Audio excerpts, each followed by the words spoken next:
የዛሬ ቪዲዮአችን ደግሞ ትልቁ የሚያጠነጥነው ነገር ምንድነው? ሰው ሲርቃችሁ ማድረግ የሚገባችሁ 3 መሰረታዊ እርምጃዎች።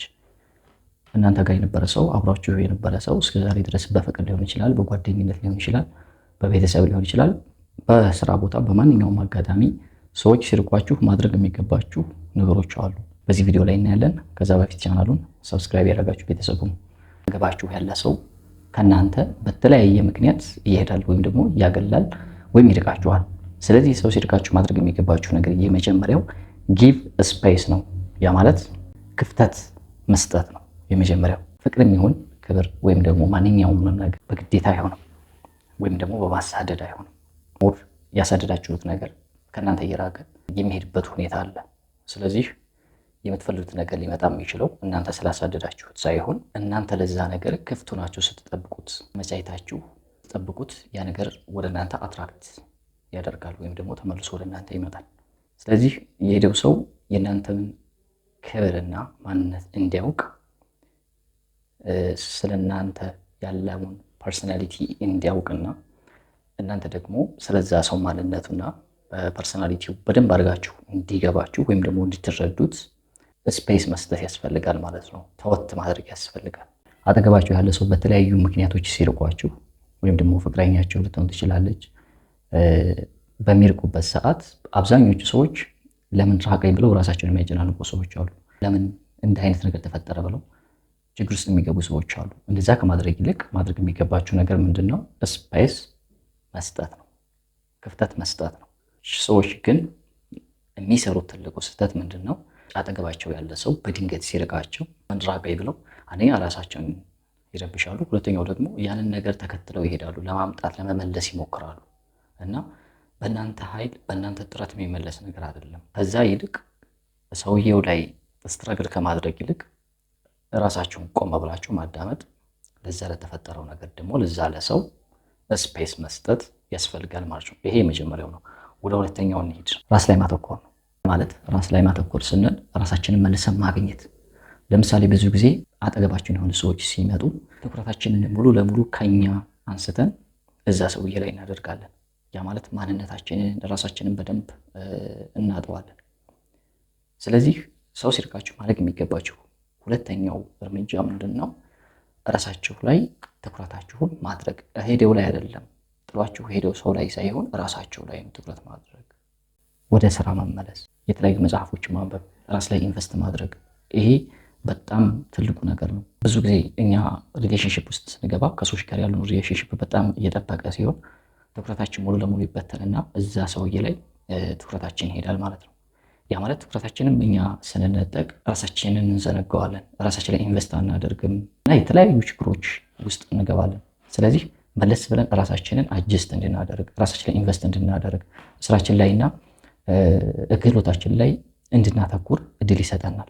መርካቸው ስራዎች ካሉ ስራዎችን ጀምር፣ ያልጀመርካቸው ቢዝነሶች ካሉ ቢዝነሶችን ጀምር፣ ያላነበብካቸው መጽሐፎች ካሉ መጽሐፎች አንብብ። ያ የሄደው ሰው ሊመለስም ላይመለስም ይችላል በህይወታችን ላይ። ስለዚህ የትኩረታችንን ሙሉ ለሙሉ ማድረግ የሚገባን ነገር ምንድን ነው? ራሳችን ላይ ማድረግ ነው።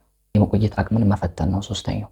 ያ የሄደው ሰው በህይወታችን ውስጥ እውነት ያስፈልገኛል ወይስ ደግሞ አያስፈልገኝም የሚለውን ነገር ራሳችንን መጠየቅ አለብን። ብዙ ጊዜ ሰዎች ሲርቁን የሚሄደው ሰው ሳይሆን ሸክም ሊሆን ይችላል። ራሳችን ላይ በጣም ብዙ ጣጣዎችን አምጥቶብን ሊሆን ይችላል። ራሳችንን እንድንረሳ፣ ማንነታችንን እንድንዘነጋ፣ ትኩረታችንን እንዲበተን ሊያደርግ ይችላል ያ የመጣው ሰው ወይም ደግሞ እኛ ጋር የነበረው ሰው። ስለዚህ ማድረግ የሚገባ ነገር ምንድን ነው? ስሜታችንን ኮንትሮል ማድረግ፣ የመቆየት አቅምህን መጠየቅ ነው። ይሄ ሰው ከእናንተ ጋር ቢቆይ፣ ይሄ ሰው ከኔ ጋር ቢቆይ ጥቅሙ ምንድን ነው? ጉዳቱ ምንድን ነው?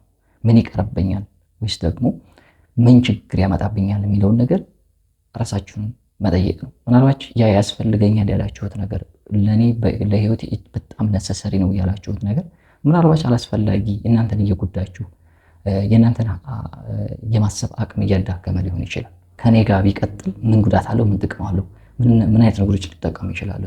ምን የተለየ ነገር አለው የሚለውን ነገር በደንብ ማወቅ ያስፈልጋል። ወይም ደግሞ በደንብ አድርጋችሁ ራሳችሁን መገምገም ያስፈልጋል ማለት ነው እንጂ በተራ ነገር ወይም ደግሞ ያ ሰው ሄደ ብላችሁ ያዙ ልቀቁኝ መጎዳት የለበትም ማለት ነው። ብዙ ሰዎች አብረዋቸው ያሉ ሰዎች ሲርቋቸው ስሜታቸው የሚጎዱ ሰዎች አሉ።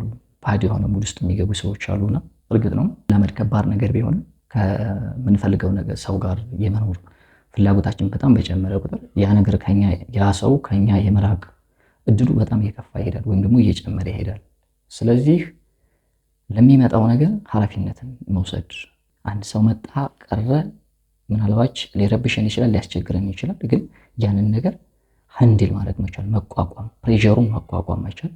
የስሜት ውድቀት ሊያጋጥመን ይችላል። ከዛ ከመጥፎ ከሆኑ ስሜት በአጭር ጊዜ ወጥተን ራሳችን ላይ ኢንቨስት አድርገን ወደ ራሳችን መመለስ ትልቁ መፍትሄ ሊሆን ይችላል እንጂ ሁልጊዜም የሬጀክሽን አይነት ስሜት ወይም ደግሞ የቪክቲም ማይንድ ሴት አይነት ስሜት ውስጥ መግባት ለእድገታችንም ሆነ ለስኬታችን ትልቅ የሆነ አደጋ ነው የሚሆነው። ሰው ይህንን ነገር ደግሞ በደንብ የህይወት ጉዞ ልክ እንደ ባቡር ነው። በየጣቢያው የሚወርዱና የሚሳፈሩ ሰዎች አሉ። ይህን በደንብ ማወቅ አለብን። በህይወታችን ላይ አብረውን የነበሩ ሰዎች እስከ መጨረሻው ይዘልቃሉ ማለት አይደለም። ሆነ ቦታ ላይ ይወርዳሉ። ዋናው ነገር ምንድነው? እኛ ያለንን ዓላማና ግብ ላይ ማሳካት፣ መዳረሻችንን አለመርሳት ነው። ሆነ ወቅት ላይ ደግሞ ሌሎች አዳዲስ ሰዎች ይመጡና ወደ ህይወታችን ይገባሉ። ስለዚህ ይሄ አንዱ የህይወት ዑደት ነው።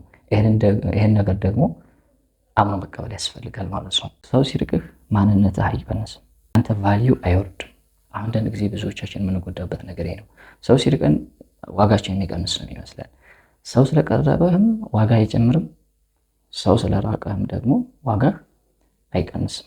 ተተመን ያለው ያንተ ቫልዩ ያለው በውስጥ ነው፣ በአንተ ውስጥ ነው ትልቁ ዋጋ ያለው እንጂ በሰዎች ላይ የተንጠለጠለ አይደለም። ያንተ ዋጋ ያለው ያንተ ቫልዩ ያለው በውስጥህ እንጂ በሌሎች ላይ የተንጠለጠለ አይደለም። በሌሎች መቅረብም ሆነ መራቅ ላይ የተመሰረተ መሆን የለበትም ማለት ነው። ስለዚህ የማንኛውም ሰው ዋጋው ያለው በራሱ ውስጥ ነው። ተመኑ፣ የሰውየው ማንነቱ ተመኑ፣ ቫልዩ በራሱ ውስጥ ነው። ራሱ ላይ ኢንቨስት ባደረገበት ልክ ነው። ራሱን የሚያይበት መነጽር ነው። በራሱ ላይ ያለው መተማመን ነው እንጂ እሱ ዋጋ ሰዎች ስለመጡና ስለራቁ ዋጋ አይጨምርም፣ ዋጋ አይቀንስም። ምክንያቱም የኛ ዋጋ ያለው ውስጣችን ስለሆነ ማለት ነው። ስለዚህ ሰዎች ከእናንተ በተለያየ ምክንያት ሲርቁ ማድረግ የሚገባችሁ ነገር ወይም ደግሞ መውሰድ የሚገባችሁ 3 እርምጃዎች እነዚህ ናቸው።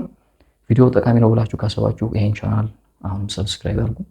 በቀጣይ በሌላ ቪዲዮ እስከምንገናኝ ድረስ ሰላም።